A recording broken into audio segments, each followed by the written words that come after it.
mother always wore black dresses, black shoes, black gloves, even in the middle of summer. When I was a kid, I thought it was strange, but children accept strange things easily when they grow up around them. Whenever I asked why, she would just smile in that quiet way of hers and brush my hair back from my face. Some people just look better in black, she'd say. It seemed like a simple answer at the time. My mother wasn't like other parents, but I never questioned it much. She was always home, always waiting, always sitting by the window in the living room like she was expecting someone to arrive. Sometimes I'd catch her staring at me instead of the road outside, not smiling, not frowning, just watching, the kind of look people give sunsets or storms rolling in from far away, beautiful things that never last very long. I remember once asking her why she never went to the grocery store or the school events like other parents did. She tilted her head slightly as if the question puzzled her. They don't need to see me, she said. I didn't really understand what that meant, but I didn't press the issue.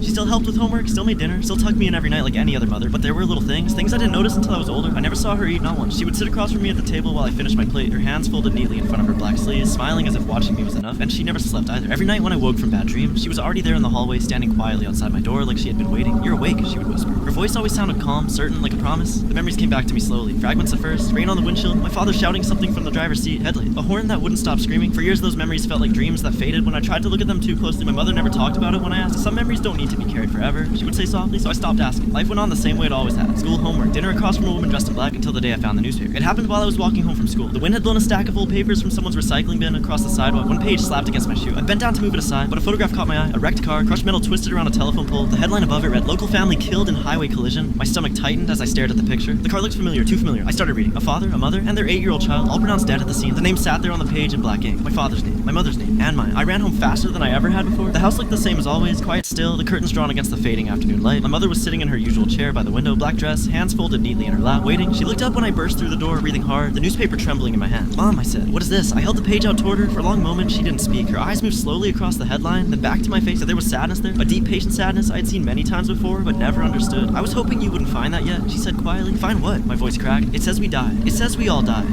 She stood and walked toward me. For the first time, I noticed something strange about her reflection in the hallway mirror. There wasn't one. My heart started pounding. "You're here," I said desperately. "You're right here." She stopped in front of me, closed. Her eyes looked older than I'd ever realized. Ancient even, gentle. "You weren't ready," she said. "For what?" "To leave." The words hung in the air between us. A strange stillness filled the room. Outside the window, the sky had grown darker than it should have been for that time of day. "You stayed?" I asked. Her smile was small and tired. "Yes, for all this time?" "Yes," my hands were shaking now. "But you're my mother." She hesitated, then she slowly reached out and took my hand. Her fingers were cool, not cold, just distant. "Not exactly," she said. The room seemed to dim around us, the walls, the furniture, the pictures on the shelf, they all began to feel less solid somehow, like memories fading at the edges. For the first time since I could remember, the road outside the house wasn't empty. A long path stretched beyond the front door into a quiet gray horizon. I looked back at her. "Where does it go?" Her voice was softer than I had ever heard. "Where you're supposed to be." I stared at her black dress, at the dark fabric that never seemed to wrinkle or fade. No matter how many years passed, finally I understood. My mother had always worn black. Not because she was mourning, but because someone had to be dressed for the funeral. But because she had been waiting like any loving parent would for her child to be ready to go.